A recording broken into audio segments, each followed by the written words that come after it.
എത്ര വലിയ മഴയാണ് ആ സമയത്ത് അവിടെ പെയ്തതെന്നുള്ളത് ആ CCTV ദൃശ്യങ്ങൾ നമുക്ക് കണ്ടാൽ മനസ്സിലാകും. ചൂരൽമല തത്സമയം നമ്മളോടൊപ്പം ചേരുന്നത് സന്ദീപ് തോമസ് ആണ്. സന്ദീപ്, നമ്മളിന്ന് 3ാം ലൈവത്തോണാണ്. നമ്മൾ ഫോക്കസ് ചെയ്യുന്ന അവിടുത്തെ മനുഷ്യരുടെ ഉപജീവനമാണ്.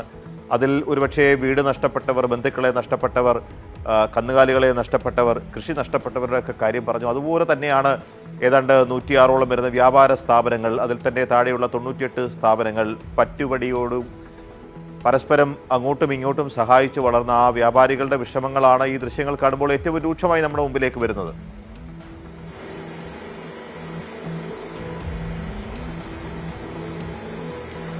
തീർച്ചയായും പി ജി, ഈ ദുരന്തത്തെക്കുറിച്ച് നമ്മൾ ഒരുപാട് പറഞ്ഞു, ഒരുപാട് ചർച്ച ചെയ്തു. പക്ഷേ ആ ദുരന്ത രാത്രിയിൽ എന്ത് സംഭവിച്ചു എന്ന് ഒരുപക്ഷെ ആദ്യമായിട്ടാണ് ജനങ്ങൾക്ക് മുന്നിലും അധികാരികൾക്ക് മുന്നിലും ദൃശ്യങ്ങളായി എത്തുന്നത്.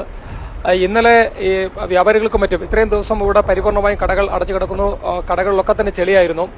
അത് ശുചിയാക്കുന്ന ഘട്ടത്തിലാണ് വ്യാപാരികളിൽ നിന്ന് അത് പല കടകളിലെയും CC ക്യാമറകൾ പരിപൂർണമായും തകർന്നു വരുന്നു. ചൂരൽമലയിലെ കാര്യമാണ് പറയുന്നത്. മുണ്ടക്കയിലും പുഞ്ചിരിമട്ടത്തും ആ ഗ്രാമങ്ങൾ പരിപൂർണമായി ഇല്ലാതായി. അവിടുത്തെ 2 നില വീടുകളടക്കം പരിപൂർണമായും തകർന്നു. അതുകൊണ്ട് ഒരു തെളിവും അവശേഷിപ്പിക്കാതെയായിരുന്നു ഈ ദുരന്തം 3 ഗ്രാമങ്ങളെ നക്കിത്തുടച്ചു പോയത്. അല്പം അവശേഷിച്ച ചില കെട്ടിടങ്ങൾ, ചില കടകൾ മാത്രം അവശേഷിച്ച ചൂരൽമല അങ്ങാടിയിൽ നിന്നുള്ള 1-2 കടകളിൽ നിന്നാണ് ഇതിന്റെ CC ക്യാമറയുടെ ചില ദൃശ്യങ്ങൾ നമുക്ക് കിട്ടുന്നത്. അത് തന്നെ അല്പം സാഹസികമായിട്ടാണ് നമുക്കത് അതിന്റെ കാര്യങ്ങൾ വീണ്ടെടുക്കാൻ പറ്റിയത്.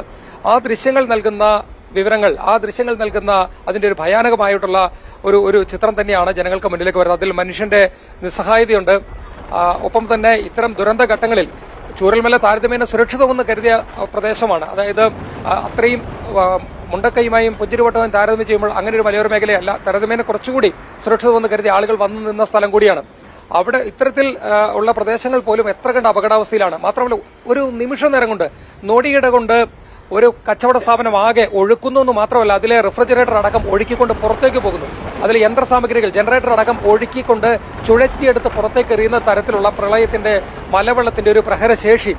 അപ്പോൾ നിസ്സഹായരായ മനുഷ്യർ, 100 കണക്കിന് മനുഷ്യരുടെ ജീവൻ നഷ്ടപ്പെട്ടു. ഇനിയും 100-ലേറെ പേർ കാണാമറിയത്താണ്. ആ ദുരന്തത്തിന്റെ വ്യാപ്തി വ്യക്തമാകുന്നു. അപ്പോഴും PG, ദുരന്തഘട്ടത്തിലും ചില ജീവികളുടെ, മിണ്ടാപ്രാണികളെ അടക്കം രക്ഷിക്കാൻ മനുഷ്യർ നടത്തുന്ന ശ്രമം, രക്ഷാപ്രവർത്തനത്തിന്റെ ആദ്യഘട്ടത്തിലുള്ള ചില ശ്രമങ്ങളൊക്കെ തന്നെ ഈ ദൃശ്യങ്ങളിൽ നിന്ന് പ്രകടമാവുന്നുണ്ട്. ഈ ദൃശ്യങ്ങളിലൂടെയും ഈ ഇവിടുത്തെ വ്യാപാരികൾ അടക്കമുള്ള മനുഷ്യരുടെ പ്രയാസത്തിലൂടെയും എല്ലാം നമ്മൾ വീണ്ടും 3ാം ലൈവത്തോണിലൂടെയും നമ്മൾ അധികാരികൾക്ക് മുന്നിൽ വെക്കാൻ ശ്രമിക്കുന്നത് ഈ പ്രദേശത്തിന്റെ ഒരു വീണ്ടെടുപ്പ്, അതിജീവനം തന്നെയാണ്. കാരണം ഒട്ടേറെ പേരുടെ രക്ഷപ്പെടലിന്റെ കഥകൾ നമ്മൾ ഒട്ടേറെ കേട്ട് കഴിഞ്ഞു. ഇനി ഇവർക്ക് മുന്നിൽ വളരെ കഠിനമായ ജീവിതമാണ് മുന്നിലുള്ളത്. ഏറ്റവും പ്രധാനമായും സർക്കാർ ശ്രദ്ധിക്കേണ്ട, കേന്ദ്ര സംസ്ഥാന സർക്കാരുകളും പൊതുസമൂഹവും ശ്രദ്ധിക്കേണ്ട 4-5 വിഷയങ്ങളാണ് നമ്മൾ ലൈവത്തോണിൽ ഇന്ന് ഉന്നയിക്കുന്നത്. അതിൽ ഏറ്റവും പ്രധാനമായി വരുന്നത് ഈ പ്രദേശത്തുള്ള മനുഷ്യരുടെ ബാധ്യത തന്നെയാണ്. ബാധ്യതയില്ലാത്ത ഒരു മനുഷ്യനുമില്ല. കേരളം പോലൊരു സമൂഹത്തിൽ ഒട്ടുമിക്ക മനുഷ്യരും ബാങ്ക് വായ്പയും മറ്റും ആശ്രയിച്ചാണ് അവർ വീട് പണിയുന്നത്, കുട്ടികളെ പഠിപ്പിക്കുന്നത്, കൃഷി ചെയ്യുന്നത്, വ്യവസായം ചെയ്യുന്നതെല്ലാം. അപ്പോൾ ഇവിടെ എല്ലാം നഷ്ടപ്പെട്ട, ഭൂമിയും വീടും സകലതും നഷ്ടപ്പെട്ട മനുഷ്യർക്ക് ഉടുതുണി പോലും ബാക്കിയില്ലാത്ത സ്ഥിതിയായിരുന്നു. ദുരിതാശ്വാസ ക്യാമ്പുകളിൽ മറ്റും കെട്ടിയ വസ്ത്രം ഉപയോഗിച്ചായിരുന്നു ചെളി പുരണ്ട മനുഷ്യർക്ക് ജീവിക്കാൻ പറ്റിയത്. എല്ലാം പോയവർക്ക് ഇനി ഒരു പേരിനുള്ള മൊറട്ടോറിയം പോരാ. അവരുടെ കടബാധ്യതകൾ എഴുതി തള്ളണം. കേരള ബാങ്ക് ഒരു മാതൃക സൃഷ്ടിച്ചിട്ടുണ്ട്. മറ്റു ബാങ്കുകളും അത് ഏറ്റെടുക്കണം. ഇതാണ് നമ്മൾ പറയുന്ന ഒരു പ്രധാനപ്പെട്ട കാര്യം. ശരിയാണ് സന്ദീപ്. എന്തായാലും തിങ്കളാഴ്ച SLBC ചേരുകയാണ്.